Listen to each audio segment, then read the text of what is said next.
João capítulo 19, versos de número 23 em diante. Eu vou citando aí os versículos e aí vocês vão acompanhando. Quantos acharam? Podem dizer amém. Diz assim o texto sagrado: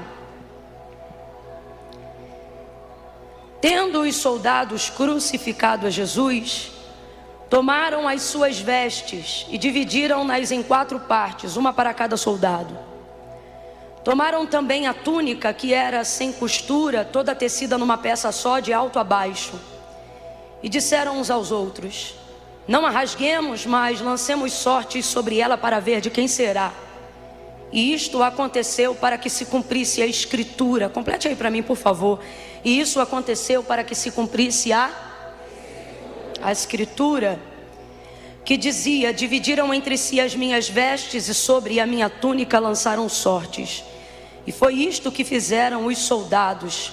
Verso de número 28. Mais tarde, sabendo Jesus que tudo já estava consumado, para que a escritura se cumprisse, disse: tenho sede. E estava ali um vaso cheio de vinagre, e embeberam de vinagre uma esponja, colocaram-na numa vara de ísopo e chegaram-na à sua boca.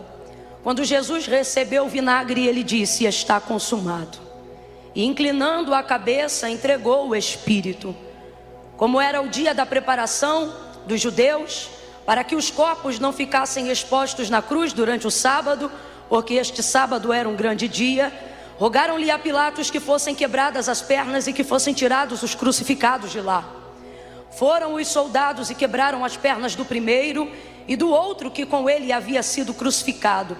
Mas chegando-se a Jesus, vendo-o já morto, não lhe quebraram as pernas. Contudo, um dos soldados transpassou-lhe o lado com uma lança, e imediatamente saiu sangue e água. E aquele que viu isto testificou que o seu testemunho é verdadeiro. E ele sabe que é verdade o que diz, para que também vós o creiais, que estas coisas aconteceram para que se cumprisse a escritura que dizia: nenhum dos seus ossos poderá ser quebrado. Aleluia. Complete comigo só mais uma vez esse último versículo que nós lemos: e estas coisas aconteceram para que se cumprisse mais uma vez, para que se cumprisse a escritura. Diga amém por essa palavra. Eu vou contar de 1 a 3. Quando eu disser 3, eu gostaria que você liberasse uma palavra que determina o rumo profético daquilo que Deus nos confiou como verdade nessa noite. Quando eu disser 3, você vai olhar para quem está ao seu lado e vai dizer para esta pessoa apenas uma palavra. Só isso. Porque deixa eu te falar, você não precisa de tudo que acha que precisa para chegar no lugar que Deus determinou, no lugar que Deus disse que você chegaria. Às vezes a gente pensa que Deus depende de circunstâncias favoráveis para fazer cumprir aquilo que Ele nos prometeu. A gente sabe que Ele não precisa, mas vive como se Ele precisasse. Porque diante de qualquer adversidade, qualquer dilema, qualquer dificuldade que se apresenta, uma enfermidade, uma esterilidade, uma porta fechada, um levante, uma afronta, uma dificuldade financeira, uma dívida, uma falência, uma palavra que contraria completamente toda a palavra que Deus determinou ao nosso respeito, tem um poder de nos desestabilizar de uma tal forma. E isso acontece porque obviamente nós não somos dotados apenas de alma, aonde está a nossa intenção, aonde está a nossa personalidade, mas somos dotados também de espírito. E se fôssemos dotados só de espírito, não ficaríamos abalados emocionalmente. Aconteça o que acontecesse, continuaríamos firmes no propósito que Deus já estabeleceu para nós. Mas como também somos dotados de alma, ficamos extremamente abalados emocionalmente, mentalmente, e sabemos que Deus não depende de circunstâncias favoráveis para operar, mas vivemos como se Ele dependesse de ajuda para fazer essas coisas acontecerem. Então, por mais que estejamos aqui reunidos nesta noite debaixo de uma palavra, a verdade é que muitos de nós entramos aqui abalados, pedindo para Deus confirmação acerca de coisas que Ele já disse. pedindo para Deus que continue falando conosco e Ele, porque é bondoso e é misericordioso, e sabe que não somos mato, sabe que não somos semente, sabe que não somos peixe, sabe que não somos bicho, porque para esses Ele deu uma palavra e eles os obedecem desde o dia em que liberou essa palavra, né? Ele liberou a palavra e Ele disse uma única vez que cada erva dê semente conforme a sua espécie, e cada semente conforme a espécie está nela, e assim para todos os animais e para todas as espécies que já foram criadas. E Deus nunca mais precisou dizer isso de novo. A todas as águas, oceanos, a tudo aquilo que está preso ou debaixo do firmamento, obedece a palavra de Deus desde o dia em que Ele falou, e Ele disse uma única vez. Não precisou dizer nunca mais. E tudo o respeita e o obedece desde então. Mas acerca do homem, e Ele é tão bom que Ele se responsabiliza, porque Ele mesmo sabe. Quando Ele nos fez, o texto é claro em dizer: soprou em suas narinas o fôlego de vida, e o homem foi feito alma vivente. Ele sabe, é semelhante, mas não é igual. Ele sabe, lembra a mim, mas não pode ser como eu. Precisa de ajuda, é falho. E por causa da sua bondade, da sua misericórdia, conferências como essa Ele estabeleceu no coração dos homens, para que Ele possa continuar sendo um farol e apontando um destino, independente das circunstâncias, independente das adversidades, independente das tempestades, independente da contrariedade, independente das falhas do nosso caráter, independente das dificuldades da nossa personalidade. Ele continua aqui e Ele está dizendo: eu falo hoje, falo amanhã e continuarei falando, porque céus e terras passarão, a sua ansiedade vai passar, a sua depressão vai passar, mas as minhas palavras nunca passarão. Por isso eu vou continuar falando e me revelando a você pelo poder da minha palavra.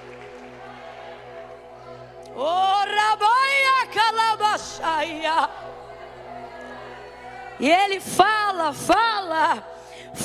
e não se cala.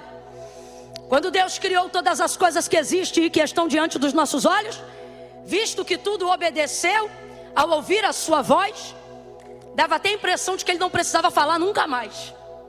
Se o mar, que é muito maior do que tudo que você carrega dentro de você, obedeceu a sua voz desde que tudo foi criado, por que seria tão difícil para você obedecer? E é por isso que o salmista vai salmodiar e ele vai colocar o homem no pináculo da criação, quando messianicamente ele o compara ao Messias. E ele diz: pouco menor do que os anjos o fizeste, mas de glória o vestiste e o coroaste. Tem muitas coisas que Deus ama no mundo, mas nada compete com você. Nada. E você pode não acreditar nisso, e isso não muda essa verdade. Você pode não sentir isso agora, e isso não muda essa verdade.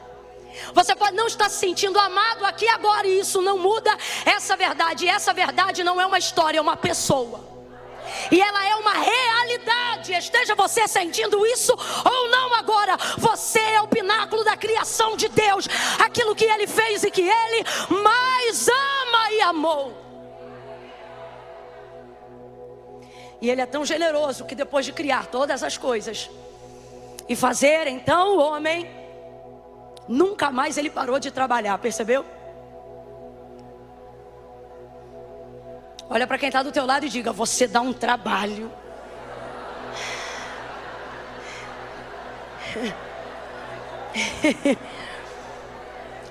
Mas não tem problema, não fique chateado com o trabalho que você dá.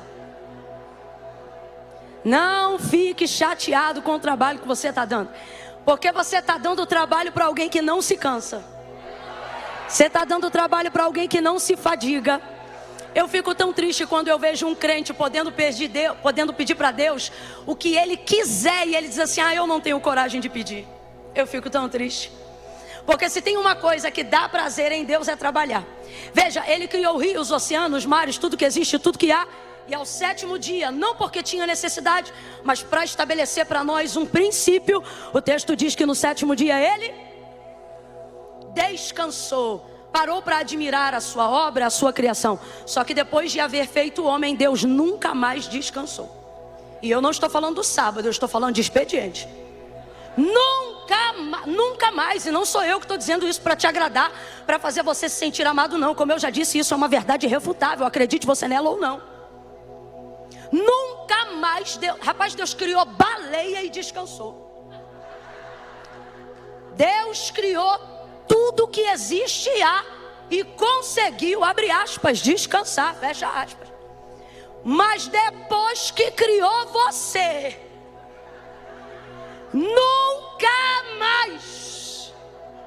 nunca mais Deus descansou. Por que o profeta Isaías, quando menciona, não ele, mas o próprio Deus, falando na primeira pessoa na boca do profeta, quando ele diz assim, olha, porque desde a antiguidade, por que ele não diz desde a eternidade? Mesmo sendo filha dele, porque ele é pai da eternidade, ele estabeleceu um tempo para contar a eternidade, porque ele consegue ser maior do que a eternidade e está fora do que tudo que pode ser contado. Mas ainda assim, é impressionante, porque o texto poderia dizer desde sempre. Porque Deus existe desde quando? Desde que você passou a conhecê-lo? Não, desde sempre. Então poderia dizer assim, porque desde sempre, mas não diz desde sempre. Veja o texto do profeta Isaías, porque desde a antiguidade. Antiguidade e eternidade são iguais, gente? Não, eternidade é desde sempre. Antigamente é desde um ponto, muito antigo, mais um ponto. Ok? E olha o que ele diz, porque desde a antiguidade nem com o ouvido se ouviu e nem com o olho se viu um Deus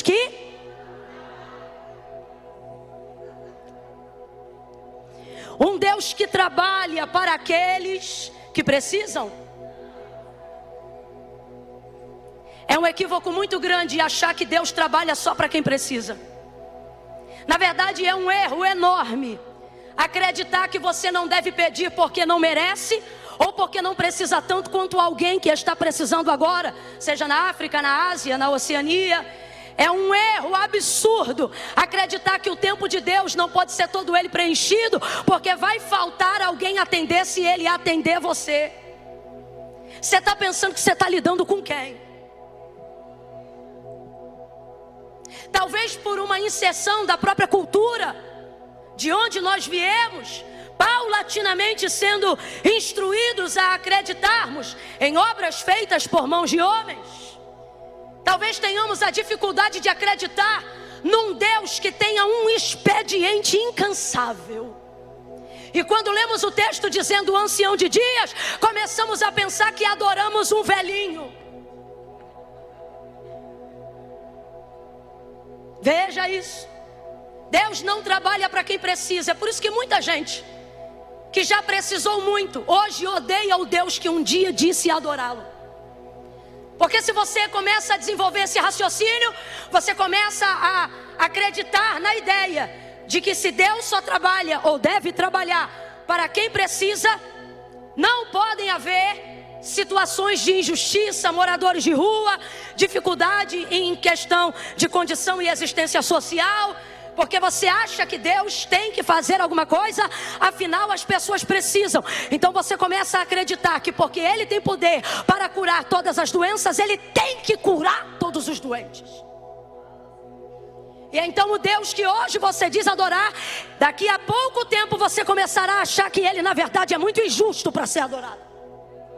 Porque na verdade não compreendeu que Ele não trabalha para quem precisa. Ele trabalha para quem? E o que é espera? Expectativa. O que é espera? Manifestação da fé de quem interessa. O que é espera? Certeza das coisas que eu não tenho, mas que eu já creio que recebi e estão diante de mim. Deus não trabalha para quem precisa, Deus trabalha para quem espera. Aí veja o texto, porque desde a antiguidade com o ouvido não se ouviu e nem com o olho se viu um Deus que trabalha para aqueles que nele esperam. Olhe de novo para alguém e diga: Deus trabalha muito. Tá fraco, diga: Deus trabalha muito. Por você, Deus trouxe pessoas hoje aqui. Ele está dizendo: eu não quero você se sentindo ameaçado de todos os lados. Eu quero que você saiba que é protegido de todos os lados. Você é guardado de todos os lados. Você é amparado de todos os lados. Oh, é por isso que o salmista dizia: eleva os meus olhos para os montes. De onde me virá o socorro? O meu socorro vem do Senhor, que criou o céu e a terra. É tudo tudo dele. Aí ele diz: o sol não te molestará de dia e nem a lua de noite. O Senhor guardará a tua alma, Ele guardará a tua entrada, Ele guardará a tua saída, Ele te guardará de todo mal. Oh, aleluia! Deus te trouxe aqui e Ele está dizendo: porque tu tem ficado tanta insônia, tanta gastrite nervosa, tanta calvície por estresse. Deus está dizendo: porventura tu não sabe que tu te cansa, mas eu não. Tu esmorece, mas eu não. Tu falhas, mas eu não. Por isso dorme, porque quem te guarda nunca dormiu e nem vai dormir. Eis que não tosquenejará o guarda de Israel. O Senhor é quem te guarda.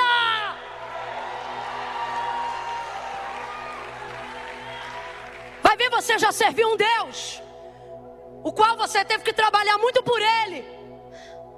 Teve que preparar casa para Ele, oferta para Ele, direção para Ele, caminho para Ele. E quando Ele andava, fazia isso por intermédio das suas mãos. E isso fez você começar a acreditar que pode ser que Deus esteja muito cansado. Só que Deus te trouxe hoje aqui para te dizer: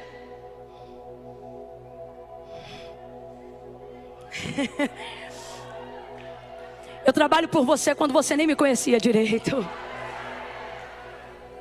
Deus trabalha por aqueles que nele esperam. Tudo que existe e há, diz o autor da carta aos Hebreus, não foi feito por prova aparente do que se vê, mas antes céu e terra foram criados pelo poder da sua palavra. Camille, o que isso tem a ver com João 19? Tudo, presta atenção e para de ser ansioso.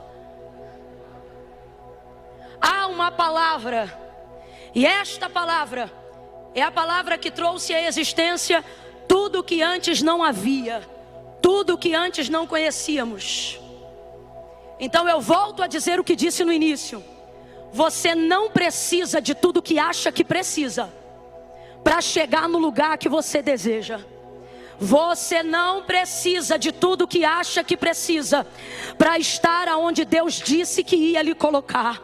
Camille, eu preciso de quê? Você precisa de uma palavra apenas. Uma palavra. E eu já disse e repito novamente nessa noite: Deus não depende de circunstâncias favoráveis para operar. Se Ele liberou uma palavra, ela está proibida de voltar vazia. Antes ela vai e faz aquilo que lhe apraz. Você acha que tem que ter o melhor plano de saúde, você acha que tem que ter o melhor plano de carreira, você acha que tem que ter os melhores amigos, você acha que tem que aumentar a sua cartilha, a sua network, você acha que tem que ter 2, 3, 4, 5 milhões até o final do ano para conseguir virar uma chave. Tudo isso é planejamento e não é errado fazer. O problema é depositar toda a sua expectativa no seu empenho, acreditando que qualquer coisa que aconteça ou abale o mundo terá o poder de abalar a palavra que Deus liberou a seu respeito. E por isso você tem vivido se desgastando, gastando a sua energia, a energia que você podia estar usando para adorar, a energia que você podia estar usando para descansar diante dele. Porque mais fé do que precisa ter quem trabalha, precisa ter quem descansa. Por isso que quem descansa demonstra maior confiança para Deus. Veja, se você tem uma palavra, você tem tudo. Mas a gente age com a palavra de Deus como se ela fosse uma coisa abstrata, como se ela não fosse mais sólida do que o chão que eu estou pisando, como se ela não tivesse maior poder de cobertura do que este teto que está sobre a nossa cabeça. Você estoura uma bomba aqui dentro, não sobra piso, não sobra teto, não sobra nada. Isso que hoje você tem certeza da solidez que é, amanhã não é mais. Agora, bota um crente debaixo de uma palavra, pode jogar a bomba que for, Remacaia Sória, meu Deus, pode tentar o maior nível de destruição, pode fazer o maior estratagema, bota um crente debaixo da palavra. Oh meu Deus do céu, olha para quem está do teu lado e diga: debaixo de uma palavra. Agora vamos ovacionar essa palavra e diga assim: debaixo da palavra Dá a palavra. Ei, tua casa não caiu quando você perdeu o emprego. Não é porque faltou dinheiro, é porque não faltou palavra. Tua enfermidade que te atormenta não te matou, não só o corpo, mas também a alma. Não é por causa dos remédios que você tem, é porque tu está debaixo de uma palavra. A esperança que nada muda e faz morrer em ti, ela ainda não foi embora porque você é indesistível, não. Ela ainda se mantém aí porque tu estás debaixo de uma palavra. Então para de considerar essa palavra sensorial e começa a crer que ela é mais sólida do que o chão que a gente pisa e mais contundente do que o teto que cobre a nossa cabeça. Você está debaixo de palavra, e quem está debaixo de palavra não naufraga, não perde, não rompe, não. Ai, meu Deus. Pedro disse assim: havendo trabalhado toda a noite, nada apanhamos, mas sobre a tua lançarei a rede. Lançou a rede, pegou uma multidão de peixes tão grande, um cardume tão grande, que o barco quase ia a pique.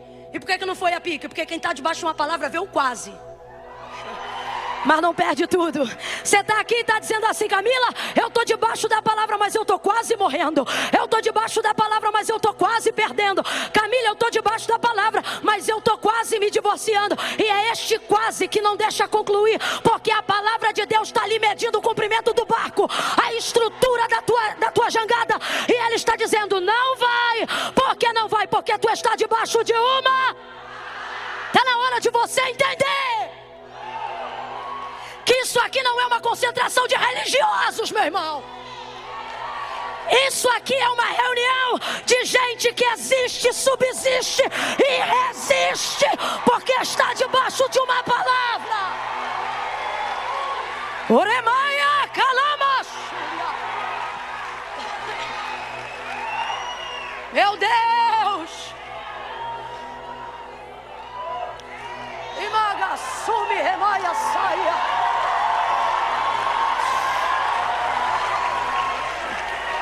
Não é sentimento, por isso não depende da nossa alma. É a palavra de Deus. Camila, ela é realmente poderosa? É tão poderosa que não precisa da gente para nada. Só passa pela gente, mas não depende da gente para nada. Você quer ver? A gente é muito mais sensorial.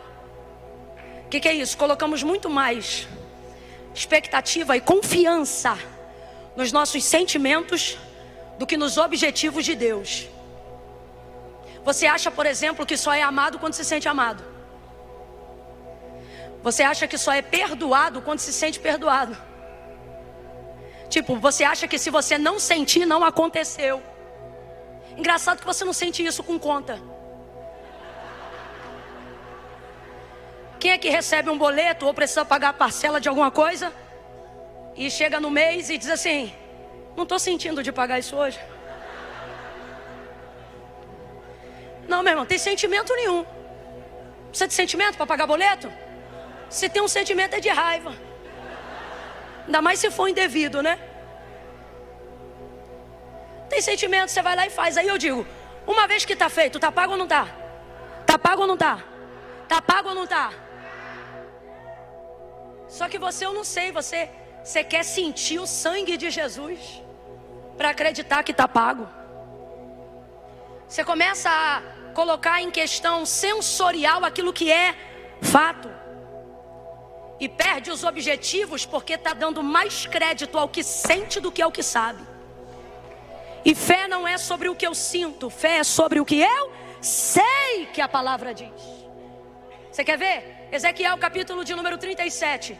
Me mostra sentimento no meio daquele vale cheio de crânio. Femo para tudo que é lado. Se tem algum sentimento ali é medo. E eu não estou inventando não, é só você olhar o texto. Olha o que o texto diz. Que o Senhor arrebata ele numa visão. E na visão olha o que ele vê. E tomou-me pela mão e me levou e me deixou lá. Às vezes Deus faz isso com a gente.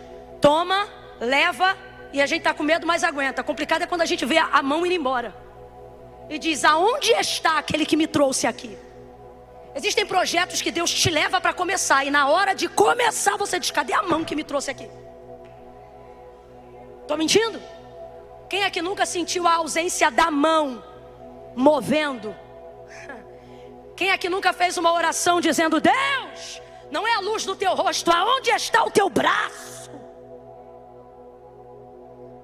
Aí o texto diz que deixa ele lá, e estando ele lá, olha o que o texto diz. E ele me disse, então preste atenção, não tem problema falta mão, não tem problema falta perna, não tem problema quando Deus não mexe o braço. O problema é se você parar de ouvir a sua. A mão saiu, mas a voz continuou. Por quê? Porque o que dependemos para fazer, o que precisamos fazer, o que dependemos para fazer dar certo, o que Deus disse que daria, não é mão, não é pé, não é cabeça, mas é a sua palavra. E me disse: filho do homem, poderão viver esses ossos? E eu acho maravilhosa a resposta dele. Senhor Deus Jeová, tu sabes. O que ele está dizendo? Sobre esse vale eu não sei nada, então eu não vou emitir opinião sobre o que eu não sei. Você tem que parar de ficar emitindo opinião sobre o que você não sabe. Sobre esse vale eu não sei nada, mas quando ele diz tu sabes, ele diz sobre ti eu sei que tu fazes o que tu queres. É isso que ele está querendo dizer. Aí ele diz assim: então profetiza, filho do homem. E Ezequiel começou a profetizar, gente. Ficou paradinho vendo o que Deus ia falar, porque profeta de verdade não inventa, só repete o que Deus já falou. Aí Deus diz assim para ele: profetiza sobre esse vale e diga-lhe assim. Aí vem 2 pontos. Aí Deus fala para ele: vento dos 4 cantos sopra sobre este vale. Aí ele repete: vento dos 4 cantos sopra sobre este vale. E aí Deus vai falando e Ezequiel vai repetindo. Deus vai falando e Ezequiel vai repetindo. Olha aqui para mim. Há espontaneidade naquilo que você fala por repetição e não por inspiração? Foi difícil a pergunta? Então vou perguntar de novo. É uma pergunta. A espontaneidade. Agora tu vai esperar eu fazer a pergunta toda. A espontaneidade naquilo que eu faço ou falo por repetição e não por inspiração? Não há. Então diga para mim, aonde há sentimento no vale cheio de ossos para se levantar um poderoso e numeroso exército? Não há sentimento, não há vontade, não há vivacidade. O que há é imposição da palavra. Está ele sem sentir nada, dizendo vento dos 4. Ou você acha que ele está todo arrepiado? Vai nessa. Se duvidar, uma perna está batendo na outra. Diga-lhe assim, filho do homem. Deus dizia, ele repetia. Aí você não, está esperando sentir para fazer. E Deus está dizendo: quem sente para fazer só espera quando as águas vêm mover. Por isso Jesus nos libertou dessa ritualidade. Porque ele está querendo dizer para nós o que? Quando João disse: o verbo se fez carne e habitou entre nós, e vimos a sua glória como a glória do unigênito do Pai, cheio de graça, justiça e verdade. Vou falar rasgado que é para todo mundo entender. João está dizendo: a gente não só conheceu ele não, a gente dormiu com ele, almoçou com ele, levantou com ele, andou com ele, foi com ele, voltou com ele, subiu com ele, desceu com ele, orou com ele. E depois disso o que acontece? Depois disso a gente manifesta ele aonde nós passamos, porque agora nós não o temos apenas por vista, mas está implantado em nós aquilo que ele ministrou. Por isso, cristãos, volta para Ezequiel e você vai entender. Ele começou a falar e Deus começou a fazer. Por quê? Porque Deus não é fiel a mim, Deus é fiel à sua palavra. Nós começamos a cultivar a ideia de que Deus é fiel a pessoas mais bonitinhas, mais arrumadinhas, de preferência as mais santinhas. E Deus está dizendo: nem a estas sou fiel à minha palavra. João capítulo 15. Meu pai é agricultor, eu sou a videira, vocês são as varas. A vara que está em mim e dá fruto, essa eu podo para que dê mais fruto. As outras que estão em mim, mas não dão frutos, eu corto e lanço no fogo. Como é que pode? 2 tipos de vara na mesma videira, só que uma dá fruto e a outra não dá. E Jesus explica: se vós estiverdes em mim e as minhas palavras estiver em vós, pedireis o que quiserdes e isso vos será feito. O que ele está dizendo para mim e para você? Há muitas formas de você estar em mim, mas só há uma forma de eu estar em você. Um monte de gente pode sentir Deus de uma só maneira. ou de várias maneiras. E isso não exclui a presença de Deus em um lugar, não importa quantos pecadores tenham ali. Agora, a pergunta é: quem Deus sente? Somente aqueles que estão debaixo da sua, só quem corresponde à sua palavra. Por isso Jesus disse assim, nos últimos dias virão muitos dizendo: em teu nome expulsei demônios. Porque expulsa. Em teu nome operei prodígios, sinais, maravilhas. Jesus vai dizer o que para eles? Apartai de mim, malditos, porque eu nunca vos conheci. Então a questão não é o quanto você conhece Ele. A questão é o quanto Ele se reconhece em. E a única forma dele fazer isso é pela sua palavra. Se não houver em você a palavra de Deus, não há correspondência de Deus para você. Não, vai ouvindo isso aí. Então isso depende muito menos do que a gente sente e muito mais daquilo que a gente... Mas olha como a gente é motivado ao que sentimos tão somente. Por exemplo, Gênesis capítulo 1. No princípio a terra era sem forma, havia trevas sobre a face do abismo, e o Espírito de Deus, o Espírito de quem, gente? O Espírito de quem, gente? O Espírito de Deus. Havia água, trevas, mas o Espírito é de Deus. Não há lugar que Deus não entre. O Espírito de Deus se movia sobre a face das águas. Olha que coisa linda. O Espírito de Deus não só estava presente, como estava em movimento. Quem está entendendo, diga amém. Isso é maravilhoso, sim ou não? Quem é que gosta de um mover de Deus? Vou perguntar de novo. Quem é que gosta de um mover de Deus? A gente ama um mover de Deus, mas a igreja não cresceu debaixo de mover. O Espírito de Deus se movia à face das águas. Veja, é o Espírito de Deus, está se movendo, mas não está acontecendo. O que estava em trevas continua em trevas. O que era abismo continua sendo abismo. E o que era água continua sem terra. Mas é o Espírito de Deus que está se movendo, mas não está fazendo nada, não está transformando nada, não está realizando nada. Mas vai aparecer então o verso que diz: e disse Deus. Aí eu sinto uma alegria tão grande nesse verso. E disse Deus. Agora Deus não está se movendo, agora Deus está. E disse Deus: haja luz, e houve luz. Aí agora sim, o que estava em trevas agora vai estar em luz. E ele começa a falar. E à medida que ele fala, as coisas vão acontecendo. À medida que ele fala, as coisas vão acontecendo. À medida que ele fala, as coisas vão acontecendo. Ele fala e vai acontecendo. Ele fala e vai acontecendo. Isso é o poder da sua palavra e não do seu mover. Mover sem palavra não muda nada, porque mover não transforma, mas palavra traz mover e transformação. Debaixo da palavra de Deus haverá transformação. Não é debaixo do que você sente. Então veja, temos consciência de que Deus não depende de circunstâncias favoráveis para fazer cumprir aquilo que nos disse. Porém, agimos como se Ele dependesse da nossa ajuda ou de circunstâncias melhores. Por quê? Porque temos fé no que sentimos e não no que sabemos. O que você sabe sobre Deus é o suficiente para te colocar num lugar de segurança.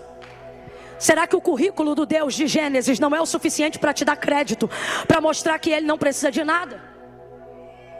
Você pensa: eu preciso de toda a fé para Deus fazer o que eu quero. E aí quando aquilo que você quer não acontece, você diz assim: é porque eu não tive fé o suficiente. Na verdade, o que você não teve foi palavra o suficiente. Se você se apegasse mais à palavra do que ao que você sente, não haveria nada que você quisesse ou pedisse que Deus não fizesse. Camila, pois então eu não tenho que ter fé? Uma fé baseada na palavra e não uma fé baseada no que você sente. Mas você acha que orar e não ler a Bíblia é o suficiente? Você acha que fazer voto e não ler a Bíblia é o suficiente? Você acha que estar dentro de atmosferas proféticas e não conhecer o texto sagrado é o suficiente? Você acha que subir monte é o suficiente? Você acha que orar de madrugada é o suficiente? E Deus está dizendo: é meu mover e é de mim. Mas se não tiver palavra, não haverá correspondência daquilo que você está pedindo para eu fazer. E então, Camila, está na hora de você mudar 2 pilares. Tirá-los, não. Colocar eles no lugar que eles devem estar. Aonde? Primeiro palavra, depois fé. Quem tem que vir primeiro? Quando você coloca a palavra no lugar que ela tem que estar, fé se torna a consequência do que você sabe. Logo você não motiva a fé, você recita a palavra e ela sopra a brasa da fé. Você quer fazer o contrário, soprar a brasa da fé e esperar que Deus envie palavra. Deus está dizendo: recite, profetize, invoque, cante, pregue, busque a minha palavra e deixa que ela, começa a soprar a brasa da fé. Rapaz, isso aqui é muito sério. Quando Deus disse haja luz, quem foi que disse eu concordo? Quando Deus disse haja luz, quem foi que disse eu creio? Ninguém disse nada. Foi o poder da sua? Foi o poder da sua? Quando Deus disse haja firmamento, qual foi o anjo que disse amém, Jeová? Tá ligado? Não precisou de fé para haver manifestação de mundo. O que eu estou querendo dizer aqui? Não é heresia não, presta atenção. Deus não depende da nossa fé para fazer nada. Quando eu creio, Deus tem poder para fazer. E quando eu não creio, Ele continua tendo poder para fazer. Mas Ele só faz na vida de quem? Então presta atenção. Deus não depende da minha fé para ter poder de fazer. Eu que dependo da minha fé para ter poder de receber aquilo que Ele já fez. Logo, a minha fé não está no que eu sinto, a minha fé está na palavra. E por que isso é tão importante? Porque isso muda completamente o cenário atual da sua vida. Não importa como você entrou aqui dentro nessa noite, você sai com uma mudança de cenário radical em 3 passos. Não, eu vou falar de novo. Não importa como você entrou aqui nessa noite hoje, se você entrar debaixo dessa palavra, Deus vai mudar radicalmente todo o cenário e qualquer realidade que você acredite ser impossível a mudança. Sobe aqui a banda que é pra gente terminar junto sobre essa palavra. Camila e João 19, vem agora. Tudo o que João está vendo acontecer no Calvário vai acontecer mediante a palavra. Por quê? Porque tudo que está acontecendo, por pior que pareça, é a pior cena. Foi aquilo que deu mais dor e agonia em Jesus. A angústia maior de sua vida foi ir ao Calvário. Lágrimas rolaram do seu rosto, suor vertido em gotas de sangue, ao ponto da sua humanidade gritar ao lado da sua divindade, dizendo: Pai, se possível for, passa de mim esse cálice. Tão difícil era aquele momento.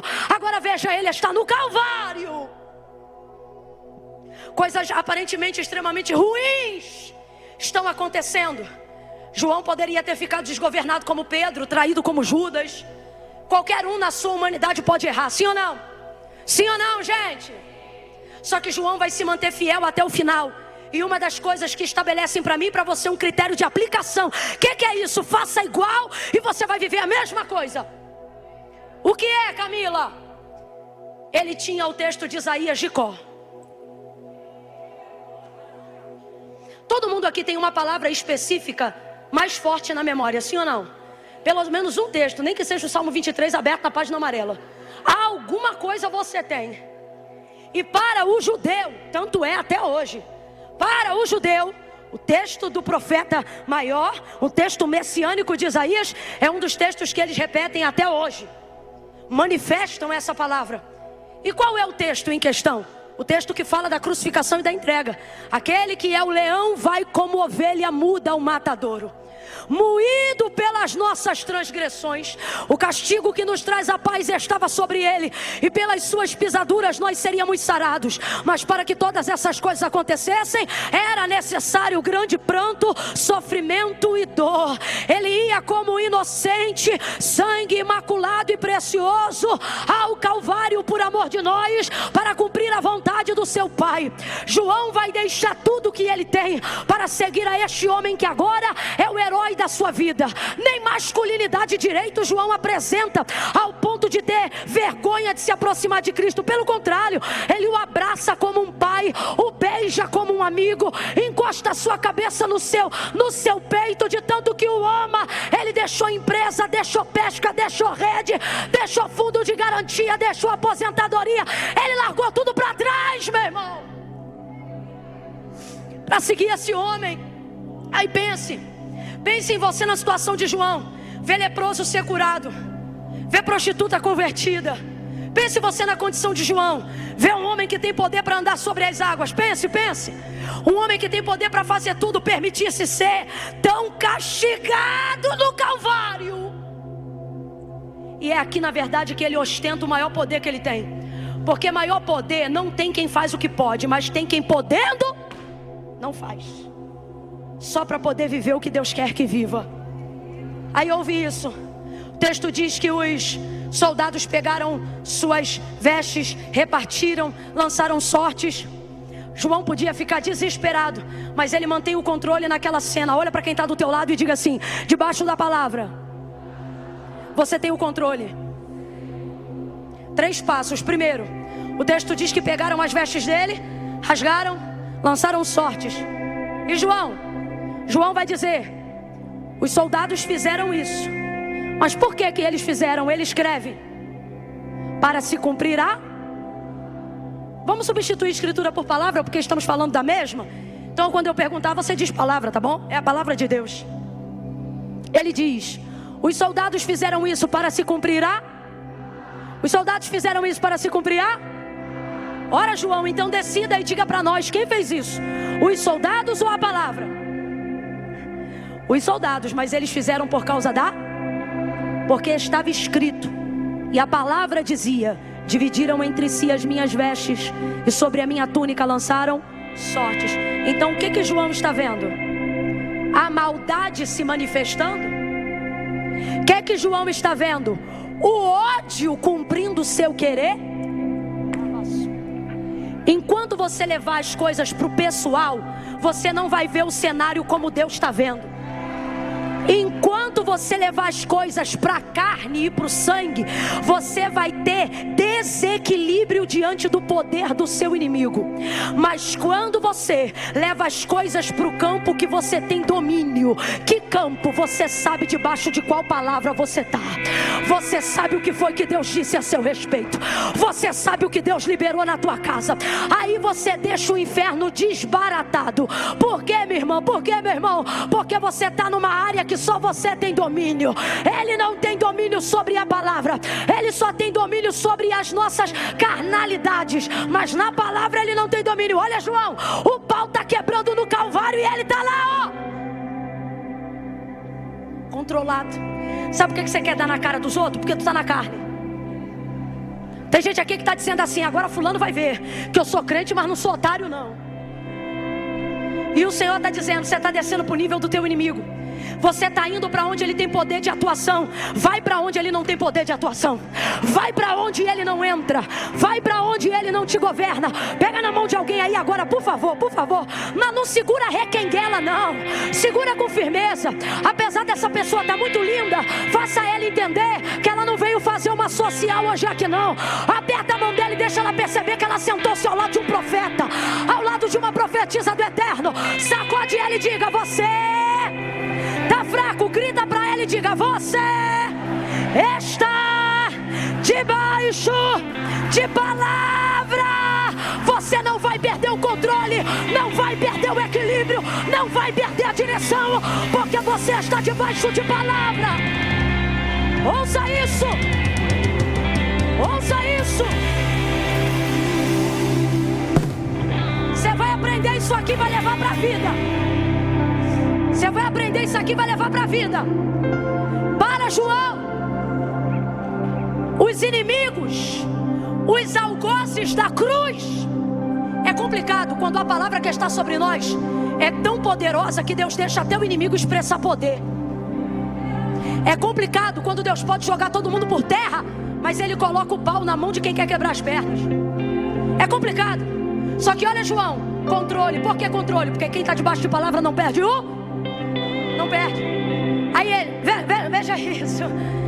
Para quem está fora da palavra, diz assim: meu Deus, quanto ódio. Para quem está fora diz quanta crueldade. Mas para quem está dentro, tá assim, ó, tá tudo sob o comando.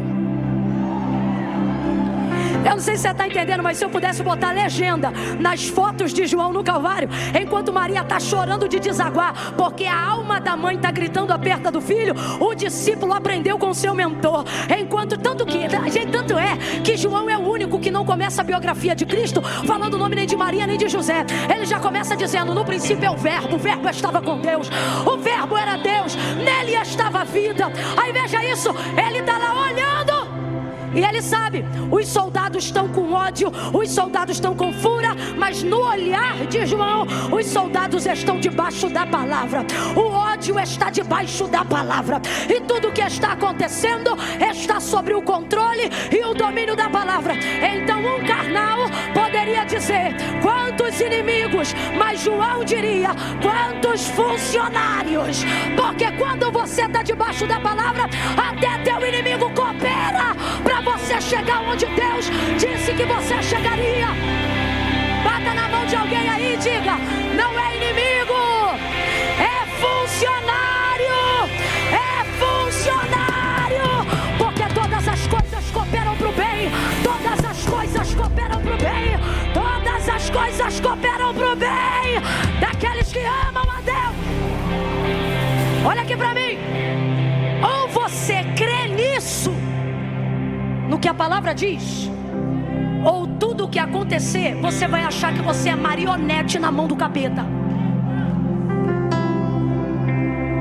Davi tinha tanta convicção que quando um dos adversários dele, no tempo em que Absalão tentou tomar o reino, se levanta para atacar pedra nele, um dos seus valentes, filho de Simei, pega a espada e diz: quem esse cão morto pensa que é para atacar pedra no rei? Eu vou arrancar a cabeça dele agora. Parece que eu vejo Davi metendo a mão nos peitos do camarada e dizendo assim: segura aí. Por que segura? Porque quando você está debaixo de palavra, você não deixa ninguém intervir no que está acontecendo. Quando Deus deu o trono para Davi, e não tem inferno nem Absalão que tire, não tem inferno nem Absalão que tire. Mas quem poderia tirar Davi se não entendesse que tudo que está acontecendo, por pior que pareça, por mais descontrole e desgoverno que pareça, é como uma orquestra cuja batuta do ritmo está na mão de Deus, e Deus está orquestrando. Você diz que levante, e Deus diz: está orquestrando. Você diz que fúria, e Deus diz: estou orquestrando. Você chama que prova, e Deus diz: é o melhor treinamento que eu já dei. Deus está dizendo: ei, comece a olhar o cenário pelo prisma de Deus. Se você está debaixo de palavra, pare de tratar o inimigo como seu opositor e não desça para o nível dele. Ele jamais vai poder subir para o seu. Então deixa ele fazer o que ele tem que fazer, e você fica debaixo da palavra. Quando eu estou debaixo de palavra, meus inimigos se tornam funcionários da promessa que Deus liberou. Segundo, vendo que tudo já estava consumado, ele disse: tenho sede. Por que ele fez isso? Porque só faltava uma coisa para ele sair daquela situação e entregar o espírito dele para Deus. Aí eu te pergunto: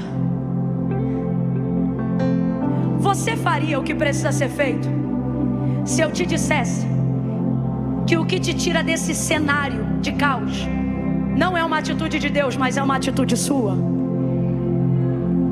Você faria o que tem que fazer? Tipo o que, Camila? Tipo pedir perdão quando você não fez nada? Jesus disse: quero água. Quem lembra do texto? Jesus disse: quero água. Jesus disse o quê? Sabe o que ele está dizendo? Se ele tem consciência da palavra, ele sabe que não vão dar água para ele. Vão dar o quê? Jesus sabia ou não sabia que ia beber vinagre ao invés de água? Só que mesmo assim ele disse: eu tenho sede, mesmo sabendo que iria beber. Porque ele não está pedindo porque precisa, está pedindo para cumprir Ele não está pedindo para cumprir um desejo, ele está pedindo para cumprir um mandamento, uma ordem. O que isso significa? Deus está dizendo: as maiores viradas de chaves na sua vida não tem a ver com o que eu faço, mas tem a ver com o quanto você aguenta se humilhar diante daquilo que eu já estou fazendo.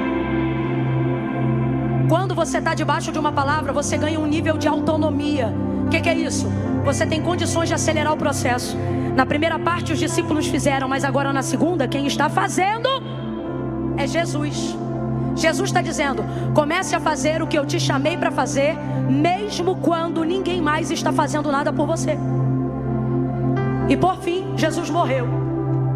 E a palavra continuou sobre ele. Jesus morreu. Responda para mim, para a gente encerrar junto. Morto se debate? Morto argumenta?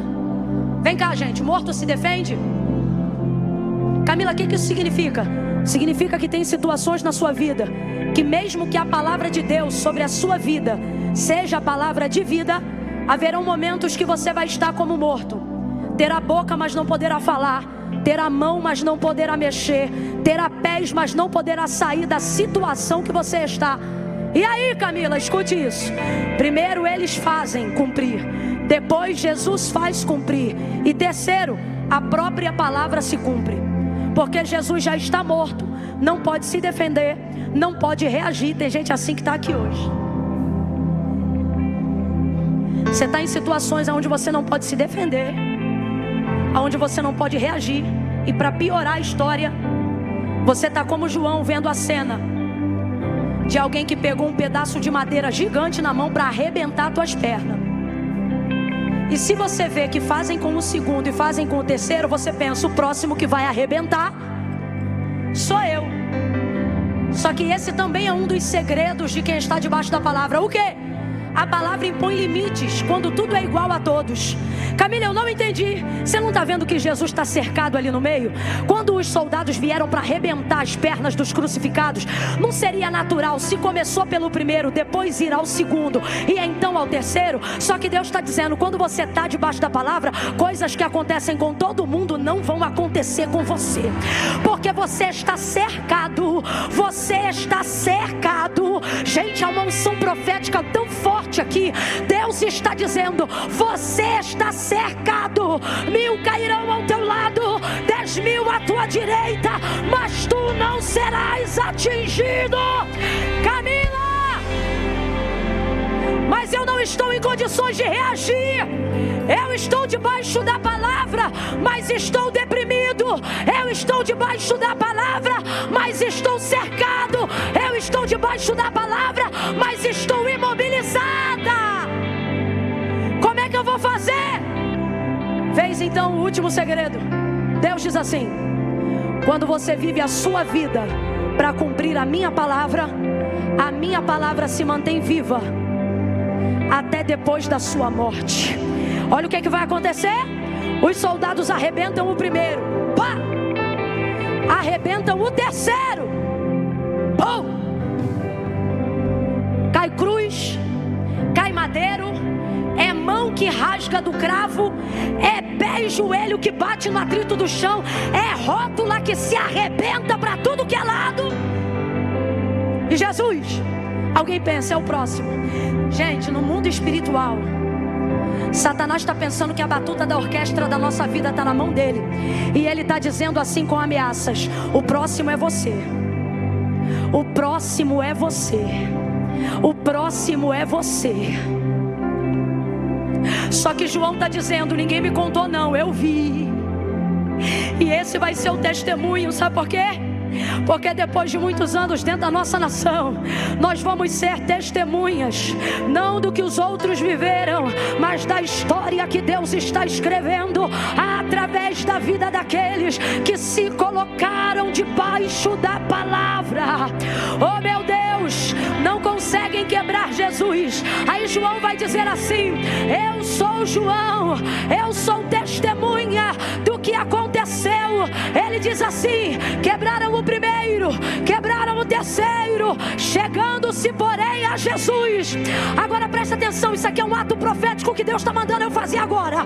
Pergunte qual é o nome da pessoa que está do seu lado agora. Pergunte para ela qual é o seu nome.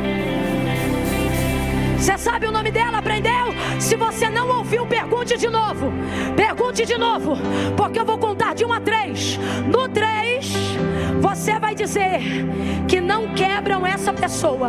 Você vai dizer, mas o fulano não quebram, mas o fulano não quebram, mas o ciclano não quebram. Bora que eu também tenho que ter alguém. Meu nome é Camila, teu nome é qual? Qual é teu nome? No 3 você vai ter que dizer meu nome dizendo que não vão me quebrar, e eu vou dizer o teu nome dizendo que não vão te quebrar. Qual é teu nome? Qual é meu nome? Qual é teu nome?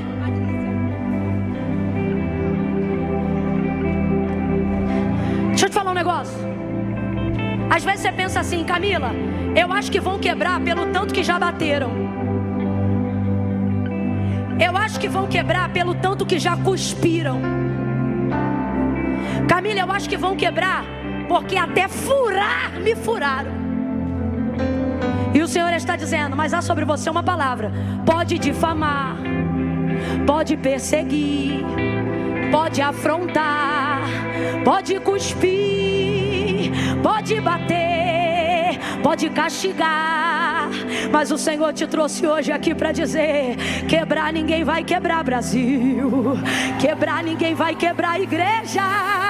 Paulo, Camila, por que esse profético é conosco, é com a igreja, é com a nação? E se tem mais alguém que trouxe a bandeira igual aquela moça, pode levantar para o alto, porque Deus te trouxe aqui para dizer, sabe o que é para você? Eles vão perseguir, eles vão cuspir, eles vão afrontar. César e o seu sistema estão apavorados com a sua popularidade, mas quebrar ninguém quebra, quebrar ninguém quebra. Segura a mão dela, fecha o corredor, segura a mão dela e fecha o corredor. Eu conto 1, você vai gritar o nome dessa pessoa e vai dizer, quebrar ninguém quebra. Eu conto 2, Patrícia, não esquece do meu nome, e você vai gritar. Eu disse que você vai? Eu disse que você vai? Ai, Camila, mas eu não gosto de gritar.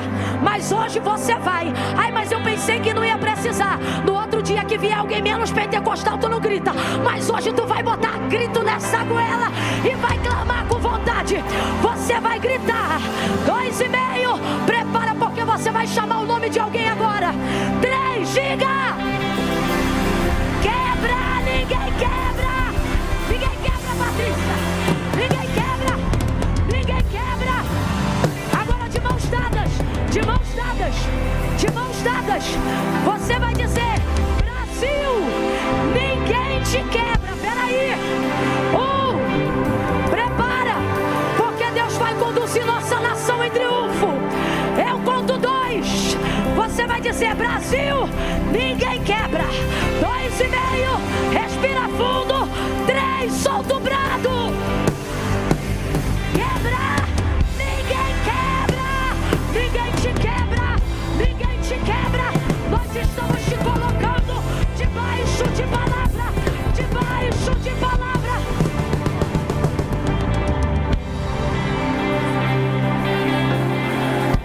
Boa, boa. Vai quebrar não? Ih, levanta essa cabeça, menino. Ih, quebra não. Tu vem mancando, mas vem. Vem se arrastando, mas vem. Vem com Rivotril na bolsa, mas vem. Porque quebrar não quebra. Quebrar não quebra. Quebrar não quebra. Ninguém vai quebrar, ninguém vai quebrar. Ninguém vai quebrar porque você está debaixo de palavra. Você está debaixo de. Você está debaixo de. Então não tem figa, não tem cruzar de dedo, não tem encantamento, não tem obra da malignidade. Ninguém vai quebrar. Camila, mas eu estou apavorado. Eu estou vendo ele vir por um caminho. Deus está dizendo, devia estar vendo ele ir por 7. Ele indo embora por 7. Vindo ele como correntes de águas contra ti. O Senhor arvorará. Quem pode balançar uma bandeira? Ei, ei, ei, ei. Bandeira de sangue. Sangue carmesim. Ore, calaia, chore. Sangue carmesim. bandeira de espada, de palavra. Deus está me dando uma visão. Eu estou vendo a estrela de Davi. Deus está dizendo: não vai faltar remanescente, não vai faltar lâmpada acesa na nossa nação. Deus prometeu isso a Davi, mas nós também fomos constituídos filhos de Abraão, porque todos aqueles a quem receberam, recebeu com eles o direito. Estufa esse peito, porque você tem direito de usar a palavra, de estar debaixo dela, de ser abençoado por ela. Ninguém vai quebrar. Por que, Camila? Onde está a garantia? No que você está falando? Não, no que a Bíblia diz. Quando ela diz, Paulo escreve a carta à igreja de Corinto, e ele diz assim: ora, vós sois o corpo de... Então presta atenção. A igreja é quem? É o corpo de... É o corpo de... É o corpo de... Por que quando chega lá no Calvário, quebram o primeiro, quebram o terceiro, mas o homem do meio não quebra? Porque sobre ele havia uma que dizia: nenhum.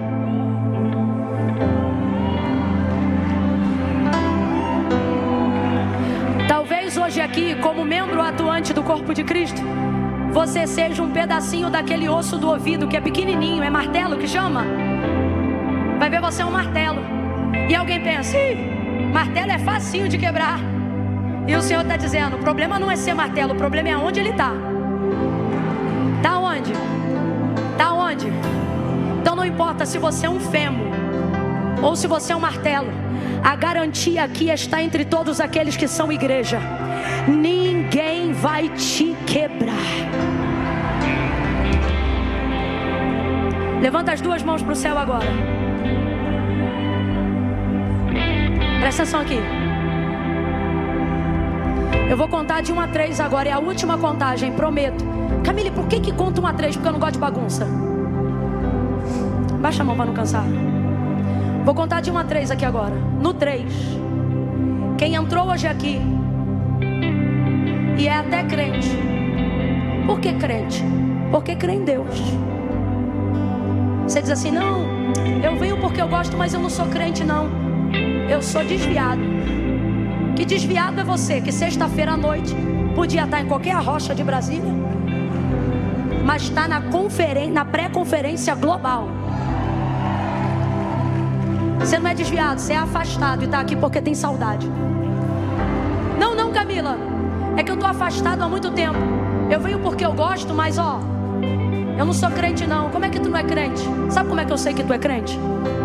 Tu conhece o nome de um monte de santo, mas quando a coisa aperta, tu chama o nome de um só. Aí tu vem aqui agora pra mim dizer que tu não é crente. E ainda é dos fervorosos. Você é daqueles que quando quase vai bater o carro diz: sangue de Jesus tem poder. Não, Camila, mas é porque pra mim servir a Deus é coisa séria. E é mesmo, tão sério que você não pode deixar pra depois. Não, mas é que eu tô numa situação aí difícil. Eu tô numa situação aí tico-tico no fubá. Vai vir você, tico-tico e fubá. Porque Jesus não disse se arruma e vem. Ele disse: vinde a mim todos vós que estáis cansados, abatidos, sobrecarregados, e eu vos... Não é para te forçar, não quer vir, não vem. Mas eu tenho que te falar uma coisa: a garantia de não ser quebrado não está em ser osso, está em ser corpo de Cristo. Então se você diz que é crente, mas está fora da igreja, o convite para você hoje não é apenas venha a Cristo, é volte para a igreja. Volte para a igreja. Vai ser assim, eu vou contar 1, 2, 3. Quem está afastado, quem se diz desviado. Não, Camila, eu sou desviado. Desviado não frequenta culto. Que raio de desviado é você? Que o crente está aqui dizendo: ai meu Deus, que eu tenho que ir embora. E o desviado está assim: eita, que Jesus está falando comigo hoje. Quem mané desviado que é? Está na hora de você fazer a sua aliança. Camila, vou ficar aqui no meu lugar porque Deus sabe. Sabe, mas não concorda porque não foi Camila, não foi igreja.